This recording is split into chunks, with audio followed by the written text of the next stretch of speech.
It began with one extra hanger, then two, and by midsummer it had turned into a slow-moving invasion.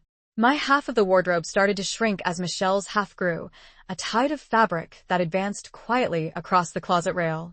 At first it was funny, then it became impossible to ignore. When she started her job, she'd kept things simple. 2 skirts, 3 blouses, 1 dependable dress. But work had changed her rhythm. Every payday, she treated herself to something new. A blouse that shimmered differently under office light, a pencil skirt that moved cleanly when she walked.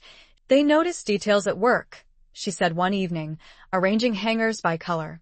And I like having choices. I've spent enough years having none. By August, the choices filled 2 wardrobes. Mom and Dad just smiled when they noticed. Our father built an extra rail in the spare room and pretended to grumble about it. My girls and their endless outfits, he said, but his eyes were kind. We developed an unspoken trade system. Michelle borrowed my structured jackets for interviews or meetings, and I borrowed her softer sweaters when I wanted something comfortable but graceful. I began to find my own wardrobe looking brighter because of her influence. Less neutral, more willing to take chances. One Saturday morning I walked into her room and stopped in the doorway. Every surface held evidence of her growing collection.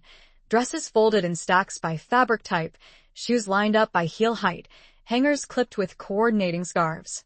The air smelled faintly of lavender sachets and freshly pressed cotton. Michelle stood in the middle of it all, wearing a soft teal top and a pleated cream skirt, her hair pulled back with a narrow ribbon. "It's not that bad," she said defensively, reading my expression. "It's beautiful," I replied. "But you're going to need another wardrobe." She laughed. Already talked Dad into it. We spent the afternoon reorganizing. I wore a striped shirt and wide-legged trousers rolled at the cuffs. She switched into cropped black slacks and a rose blouse as we worked, claiming they were easier to move in. Every few minutes she'd hold something up. "Do you think this still suits me?" And we discussed it like art critics. The ones we agreed she'd outgrown went into a charity box. The ones that still made her smile stayed. When we finished, the room looked like a boutique. Dresses hung in graduated shades, shoes gleamed in neat rows, a few handbags perched on the top shelf like trophies. She spun slowly in the middle of the room, hands on her hips. "Can you believe all this used to fit in one drawer?" "I can," I said. "You were always meant for color." The wardrobe became part of her personality. She planned her weeks the way some people plan gardens. Bright accents for Mondays, calm neutrals midweek, something daring on Fridays. She'd come downstairs each morning in a different silhouette. Tailored one day, fluid the next. And ask for quick opinions as she fastened an earring or adjusted a belt. It wasn't vanity. It was joy made visible. And she shared it. When I had a date, she insisted on choosing my outfit. "Something with movement," she said, pulling a soft lilac dress from her closet. "You're always hiding in dark colors." I teased her about acting like a stylist, but I wore it anyway and she was right. It did make me feel lighter. Later, she borrowed one of my jackets for a work dinner, cinched to the waist with a wide belt. Seeing her wear it so confidently made me realize how clothes, like affection, only grow when shared. Our parents adjusted easily to the sight of garments draped over furniture. Mom often joined in, giving small opinions about color or length. Dad took to greeting us at breakfast with mock seriousness. "Who's winning the fashion war today?" Michelle would twirl once for him, showing off the day's ensemble, and he'd nod gravely as though evaluating a business presentation. Sometimes I caught her studying old photos. School uniforms, holiday snapshots, the faint ghost of a boy in them. And saw no sadness in her face. Just curiosity, as if she were leafing through someone else's scrapbook. "Strange to think that used to be me," she'd say, smoothing the photo's edge. Then she'd glance at the overflowing wardrobe and add, "I think I've made up for lost time."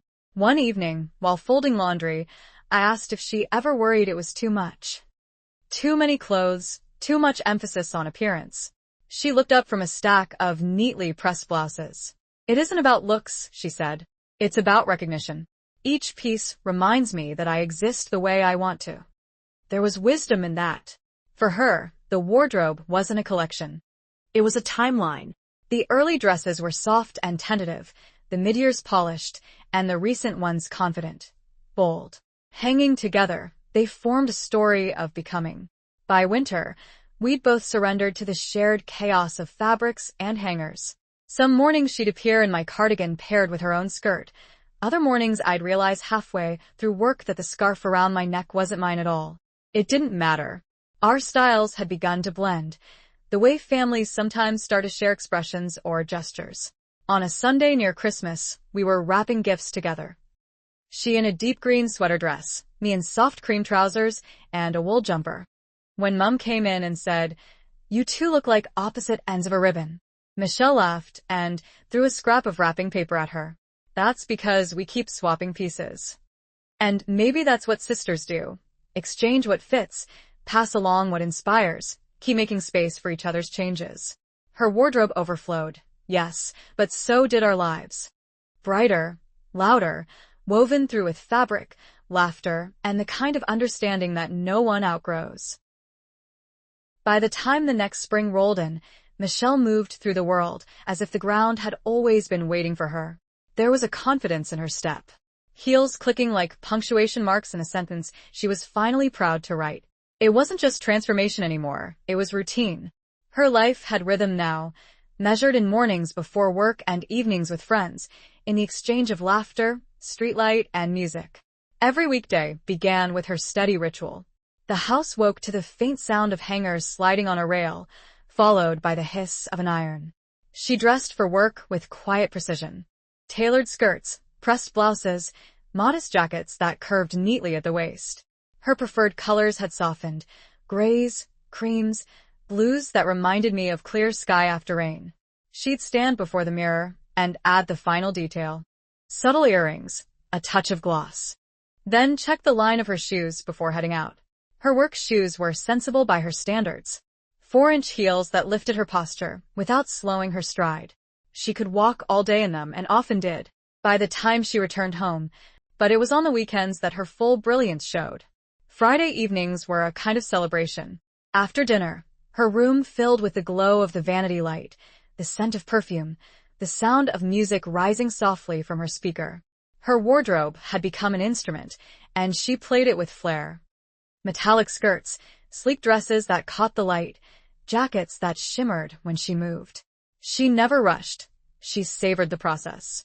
I'd perch on her bed, still in my casual jeans and cardigan, watching her transform the way sunset transforms the world. "Too much sparkle?" she'd ask, adjusting a pair of earrings shaped like teardrops.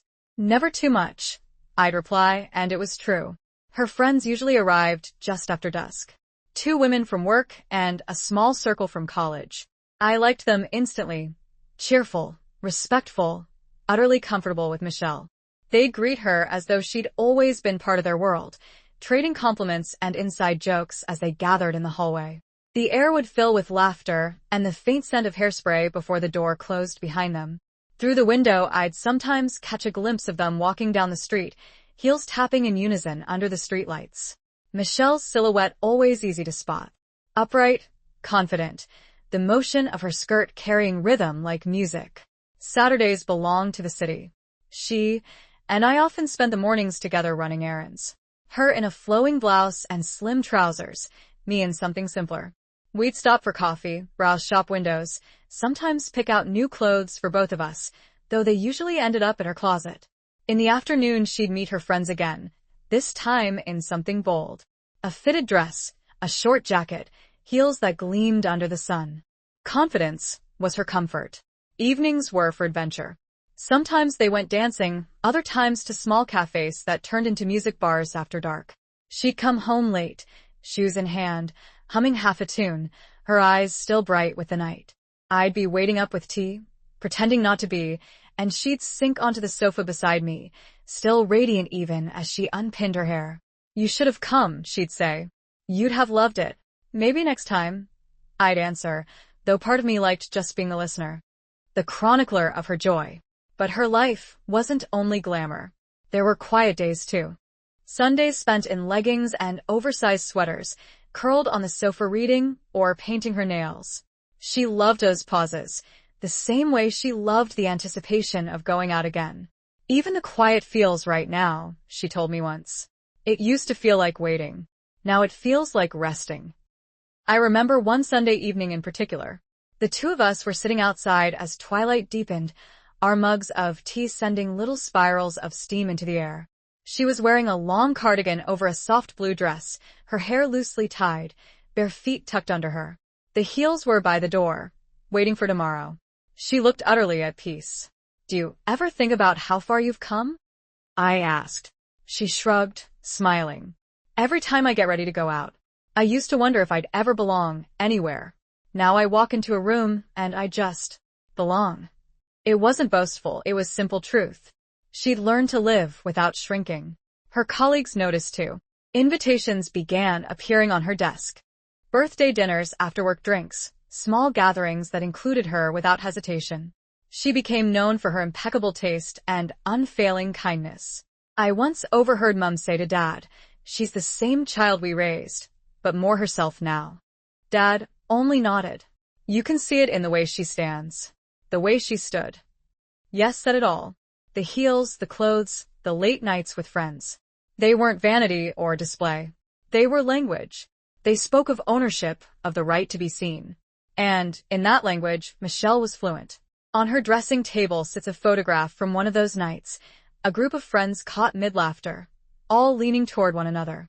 Michelle stands slightly apart, head tilted, the city's lights behind her. She isn't posing. She's existing. Effortless, certain, radiant. Sometimes, when the house is quiet and I pass her room, I still hear the faint echo of heels across the floorboards and imagine her out there somewhere, crossing another street, turning another corner, the night unfolding before her like a path she's long since learned to walk. That sound, the steady, graceful rhythm of her stride, has become the heartbeat of her life. If there's one thing that truly sealed Michelle and me together, it wasn't our shared history. It was our shared Saturdays. Somewhere between lipstick shades and store dressing rooms, we stopped being simply siblings who understood each other and became sisters who moved through the world side by side. Our weekend rituals began innocently. One of us would knock on the other's door mid-morning, still in pajamas, and ask, "Town today?" If the other nodded, the whole day would unfold like clockwork. We'd meet in the kitchen in our chosen shopping outfits, never identical but always in conversation with each other. Hers a little more daring, mine a little more understated. On one such morning, I wore a soft beige sweater tucked into a long pleated skirt, with a thin belt that matched my boots. Michelle, true to form, balanced me with something brighter.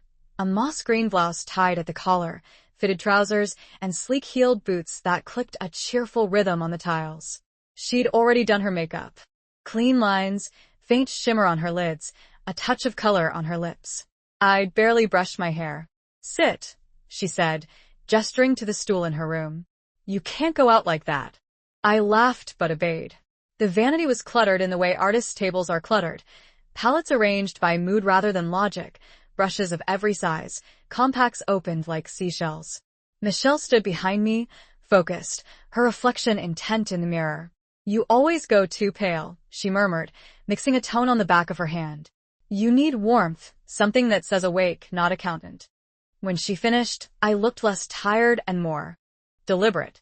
"You've missed your calling," I told her. "Please," she said, wiping her hands. "I just learned from the best teacher. Trial and error." She was right. Every look she mastered had come through patience, through standing in front of a mirror long enough to find honesty in it. Doing makeup together became our language of care. Some sisters share secrets or recipes. We shared brushes and color palettes. Our shopping trips always began the same way, with coffee and a plan that never survived the first window display. The mall or the high street didn't matter. What mattered was the ritual. We'd drift through the racks, the air scented with new fabric and perfume samples, and talk about everything from work gossip to half-formed dreams. Michelle had an eye for details I would have missed. "Look at the stitching," she'd say, running a finger along a hem. "They've actually taken time with this one." She understood clothing like a language, knew which fabrics caught the light softly, which silhouettes moved with the body instead of against it. I learned to trust her judgment. If she handed me a dress and said, "Try this," I did, even if it wasn't my usual style. She had a knack for seeing what a person could be before they believed it themselves. In return, I offered her practicality. "You'll never wear those heels to work," I'd tell her, and she'd grin, slipping them into the basket anyway. I might not wear them to work, she'd say, but I'll wear them somewhere. There were days we bought nothing at all, content to walk and talk, admiring shop displays as if we were touring an exhibition. She'd stop to point out design details, and I'd counter with stories from people watching. The woman whose scarf trailed like a comet, the couple matching without meaning to.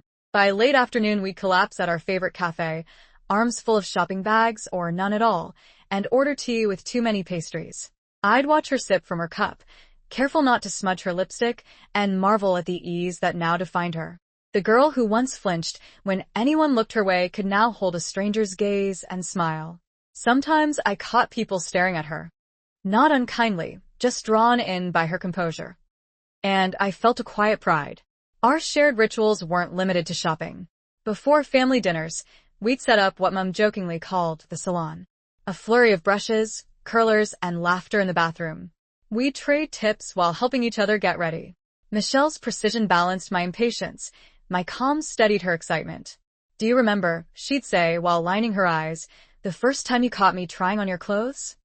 Vividly. "Did you ever think we'd end up like this?" "Not exactly like this," I'd admit, but I always hoped we'd stay close. "We are," she'd say simply, and smile at me through the mirror. Those moments, I think, were the real milestones. Not the birthdays or the legal papers or even the first job, but the ordinary hours when we existed in harmony. Two young women, related by chance, connected by choice. One summer evening, after a long day of shopping, we stopped by the riverside where the lights from nearby cafes shimmered on the water. Michelle was wearing a sleeveless navy dress that caught the breeze, her hair falling in loose waves.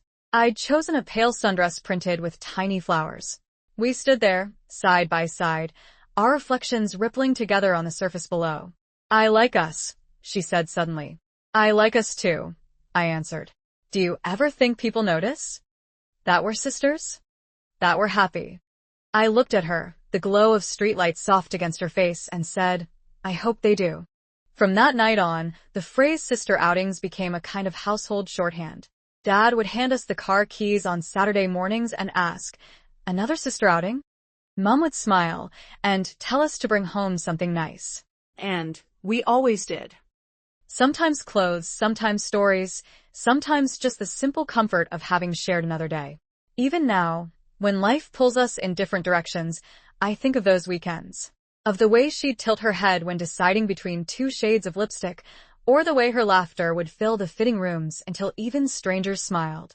Those were the days that stitched us together.